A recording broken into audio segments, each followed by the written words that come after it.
Okay, so hello everybody going to join after this being recorded or maybe joining during this conversation.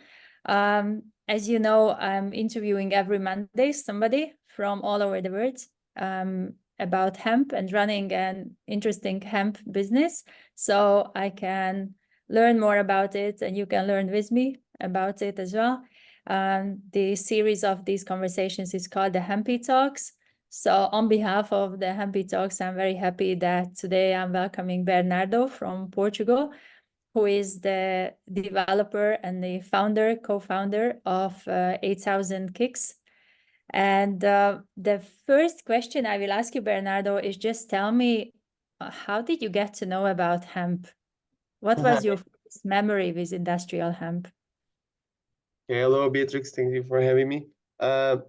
Basically, it all started a couple of years ago. I didn't know about hemp at all.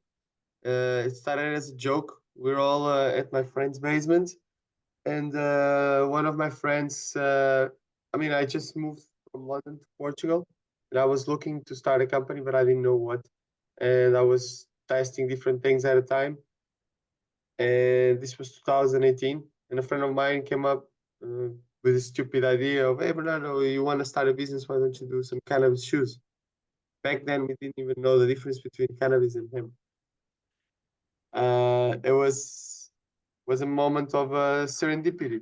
You just, by pure chance, I was thinking about it. I came home. I was doing some research about it, and I was like, wow, this hemp thing is really interesting.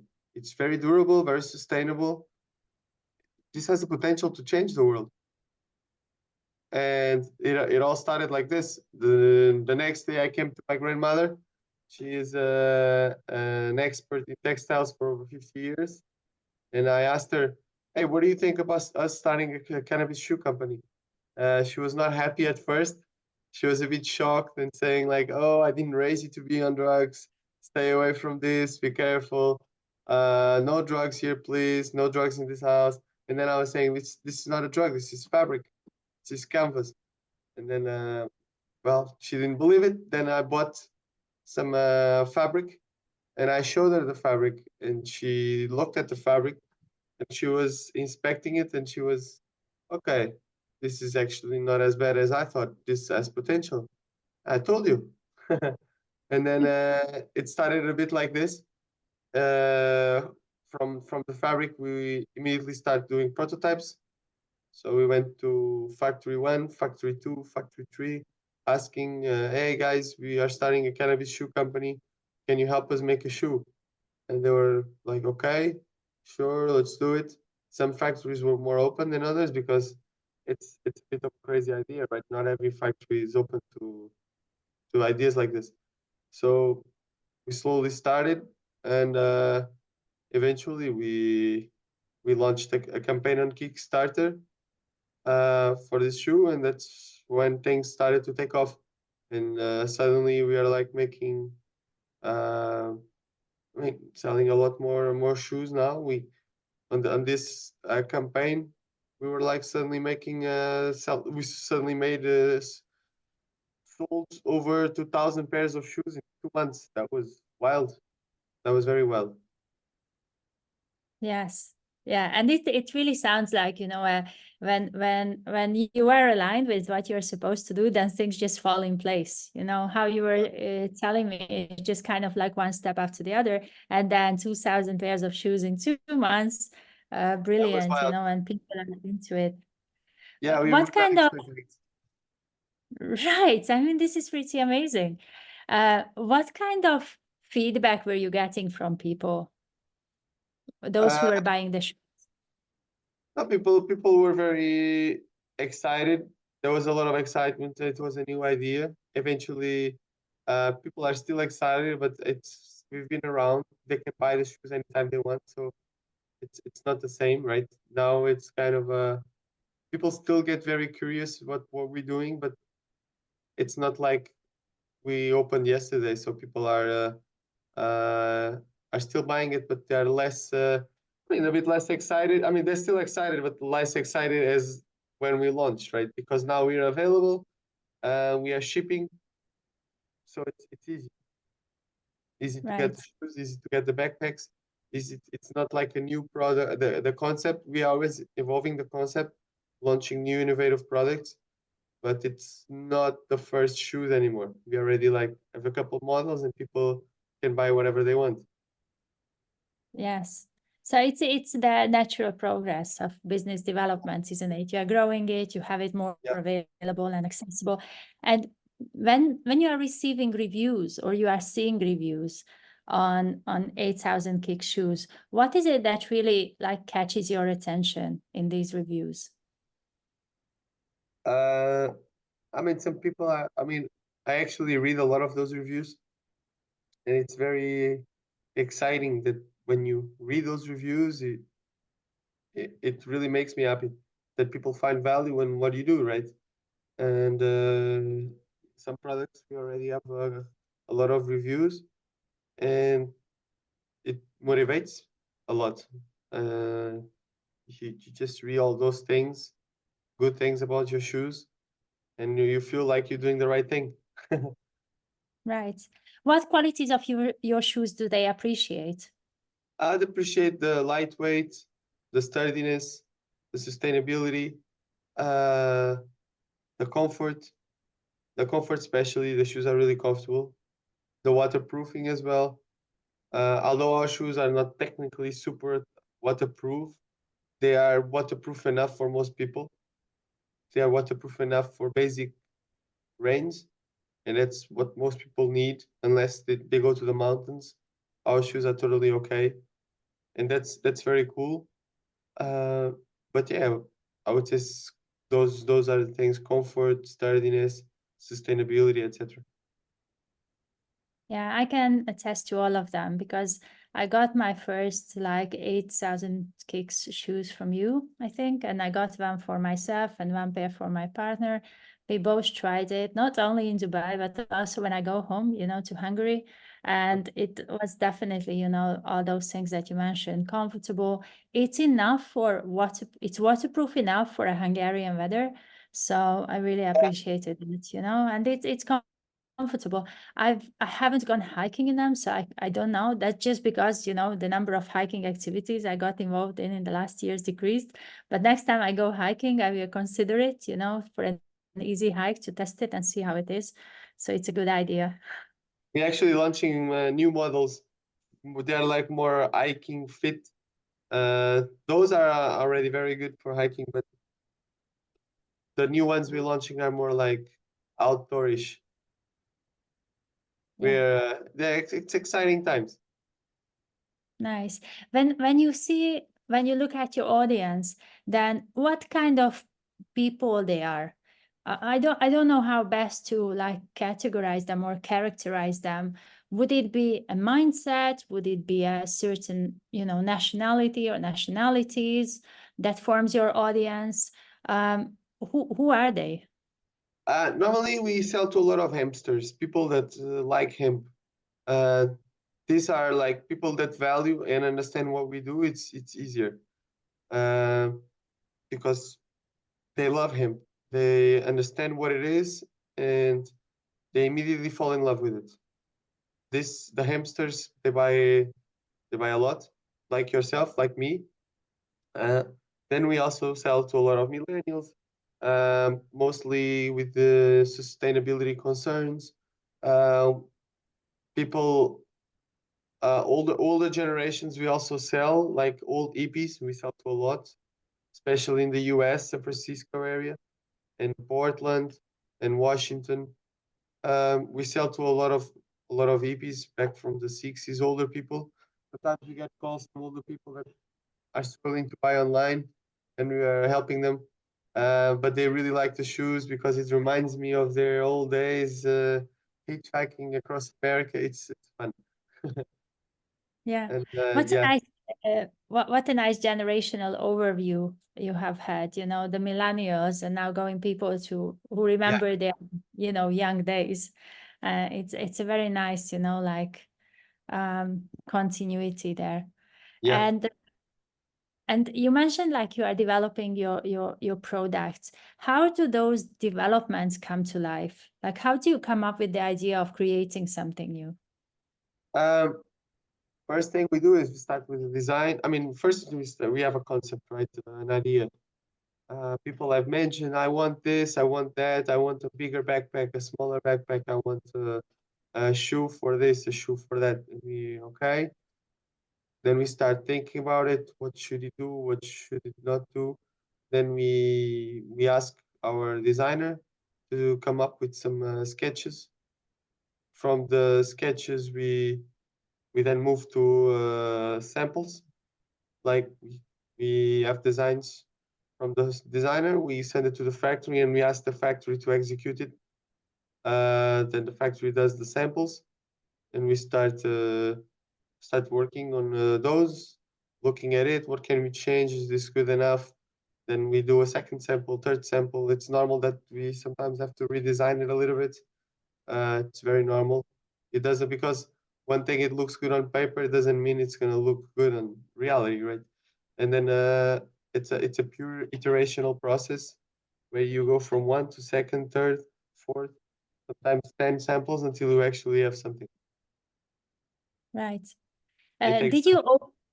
It takes some time, yeah, and perseverance to keep going, because when you set yeah. 10 samples, lots of work behind the scenes. No, So absolutely. yes. Absolutely. Did you open up doors for people who want hemp shoes? Do you develop it for them, or can you develop it for them? We can, I mean, as I told you, we are now working on a model that is more like outdoorsy, something a Yeah, little bit more. And this is because people have been asking us for something like this. They want to travel, they yeah, want something comfortable, they want to be in nature with a natural product. yeah. And this for us makes a lot of sense. So we start working on a more outdoor version, and we hope to launch it early next year when it's when it's a bit colder and rainy. And this model is waterproof as well, so it's gonna be nice. Yes, absolutely. It's gonna be Yeah. nice.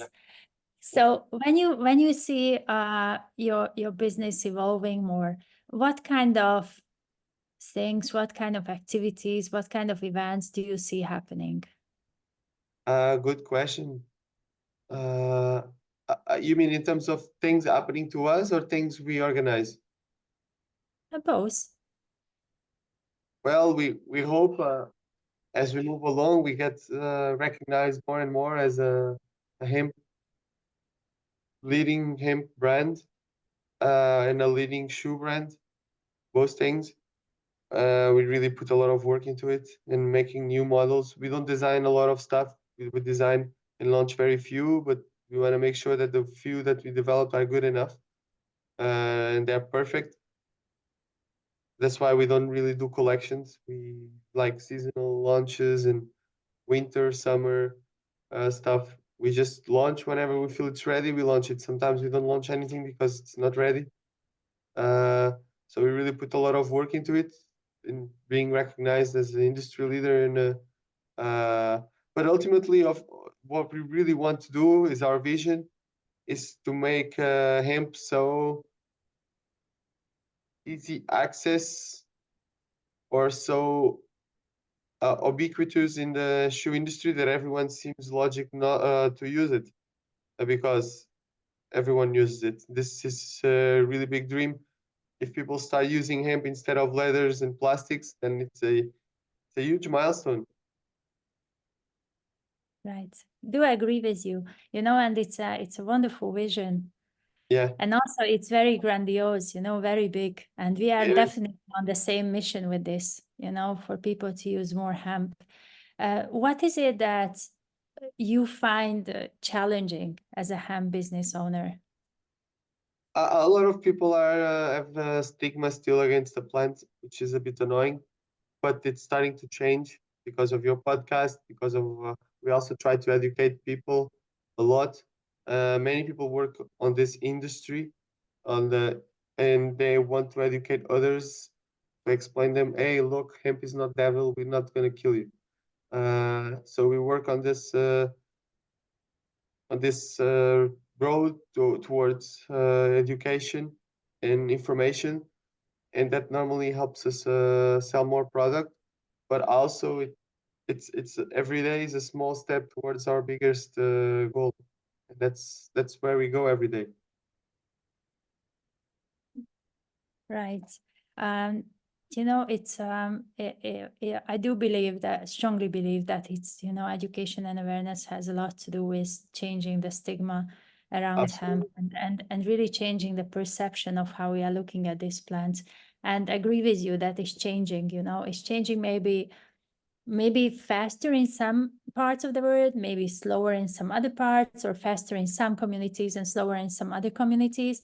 How is it in Portugal? Like, how do people look at Good industrial question. hemp in Portugal? Portugal, we have a very small community. There's farmers that are growing hemp. There's farmers that are making hempcrete. There's people that are making. The biggest one is obviously people make a lot more money selling CBD than producing hemp. But there's space for all of them.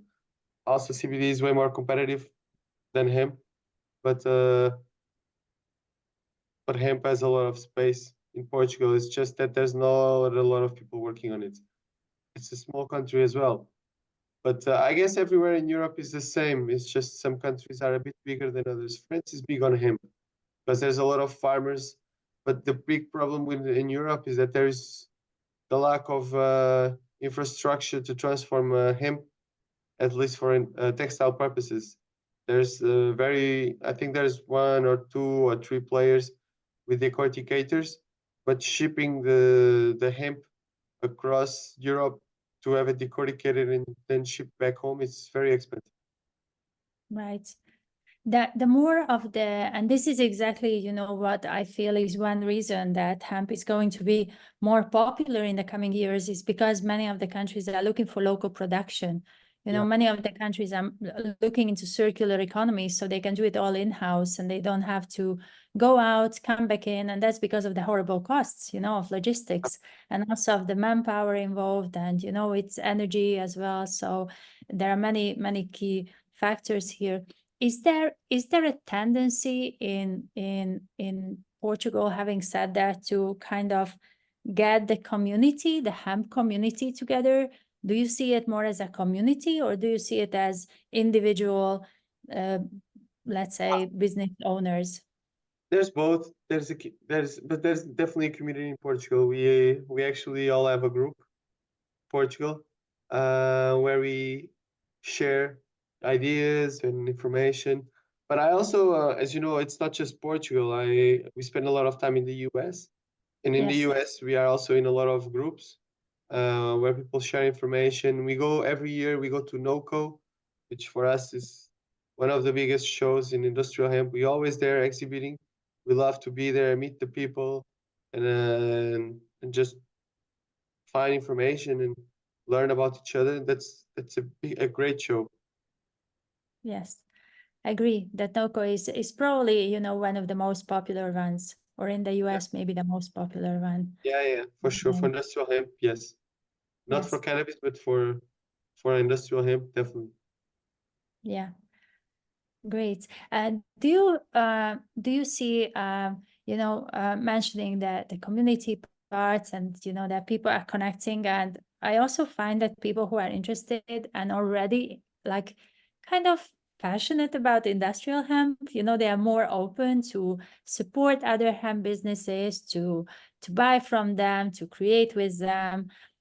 So can you also say that you develop these kind of collaborations with other hemp business owners, and not only in Portugal, like globally, where, Yeah, co-creation happens? absolutely. I get along personally very well with almost all hemp company founders. Uh, there is a company in the US based in California called Wama Underwear. The founder is a friend of mine. We regularly in touch. We share tips and knowledge online. There is also another guy, Sam. Is he makes sunglasses out of hemp, and he is based in Edinburgh. and we share a lot of times tips on how do you doing, how are sales going, how how can you overcome a ban from some online channel banned me from posting there. How do you overcome this? So we all share tips. Even sometimes the banks are a little bit restrictive, so we always have to help each other. Uh, but yeah, basically yes, I get along with a lot of hemp founders, and we help each other. Yes. It's a good vibe. You Yes, it's kind of, feels like a tribe. And when you mentioned those two brands, you kind of intuitively answered my next question. I don't Okay. know how you did that, but well done. Because those two were exactly on my list, and I reached out to them already to invite them to the podcast because what what I'm trying to do here in these conversations is just to show how versatile it is, how we can make underwear and we can also make glasses and we can make shoes. And it's really like real businesses, making real money and real business development, with very like strong ethics behind it. So if you can put forward a good word for me, maybe my image just got lost. I would Absolutely. appreciate, Tell them that but you've spoken with me. They all know me. They all good friends. So just say, hey Sam, hey Shakib, I was just interviewing Bernardo. You want to be on the podcast? But yes, they are quite cool. They reply on Instagram very often. yeah. Uh, at least Sam does. Yeah, you just reach out to them. They're Yes. easy going. Yeah, I will do the reach out with a little bit of like a follow up on the previous message. Would there be someone um, apart from them that you would recommend me to get in touch and invite them for a conversation? Yeah. You should talk to her as well. I think she's a big ambassador of hemp. She's called Oksana. Okay. She's from Ukraine. She makes a lot of things in Ukraine. She has a Okay. lot more manufacturing experience than me. Okay. Uh, she makes socks, bed sheets, home stuff made from hemp. Is it Oksana? Is it from Devil Home Yeah, or? Yeah, okay. I had an eye on her, but I haven't reached more than that. So definitely, thank you yeah, so much. no I will problem. put her on the list, and definitely Ukraine is we have the connections with Ukraine, because we were kind of me and my partner, we were both born in Ukraine and we are Oh, Hungarians, so we have connections, to kind of both countries. And that's also very interesting for us, internally, just to explore more people who are working in okay. with industrial No, hemp. it's right. So that's Oksana is very cool. yeah, Uh, yeah. yeah, I would say start with these people. Uh, they're Uh, all very good at what they do. If you want more intros, I can also provide you. Yeah, thank you. I'm very happy for this conversation, and I also feel like I learned more new things about you and about your shoes. But I have one final question which I didn't ask, but I'm super curious about, especially because before we started this live conversation, we were mentioning how the kind of tech startups and the tech industry is so booming and there are so much noise about them. And we in the production sector are working with product-based solutions. We follow a very different journey. So, Mhm. and which might be a little bit, maybe how to say, less popular or popular in Yeah. among different kind of people. So what is it? And it can be challenging, sometimes. So what is it that personally driving you to run, 8,000 kicks and to keep going and persevering? I mean, I think for at least for me, the idea, the vision of making hemp a great material, I mean, it is already a great material, but pushing it forward, educating people, bringing it back, I think it's a very genuine, uh, it's a very genuine motivation because I feel that it's one planet that we have. Hemp can fix a lot of problems. It doesn't fix them all, but Yeah, it can fix a lot of problems. And that motivation alone is It's very good. It's really nice to be part of a community that we all fighting for the same thing. It's very, Yeah. very nice. True. Completely agree with you, you know. But this was something, a question lingering in the back of my mind that I really wanted to ask, you know, because this is like Yeah. makes the story much more personal, like what is getting you out of the bed. And I do believe that there is so much in hemp to explore and so many things we cannot close our eyes anymore, you know. In front of it, there's a multiple, like a solution for multiple industries that can bring, you know, better environmental impact as well. Mhm. So yeah, I do feel that's very much similar as well. You know, for me, as yeah. It's easier to get motivated when you have a bigger dream instead of Yes. just looking at the numbers, because you know the numbers sometimes they're up, sometimes they're down. We're not, right now numbers are not great. We are in a financial crisis a little bit, as you know, inflation. People are buying less shoes. That's everywhere, not just with us. And if you don't have a bigger goal, you're demotivate very quickly. But if you have a bigger goal and you know where you want to be in 20 years, then it's easier to understand this is cyclical and you will get back. Yeah. I so appreciate these last few sentences, you know, they were very, very important to be Just need said. to keep fighting and find your way in. Yes. So once again, thank you so much, you know, Bernardo. I'm looking forward to meeting you again in person, and Yes. hopefully we'll have the opportunity to show your products in Dubai. So we'll continue the conversation on that later Yeah, on. sounds great. And once you open the store in Dubai, let me know and I'll love to visit. Definitely, of course. Thank Okay. you. Thank you. Bye bye, Beatrix.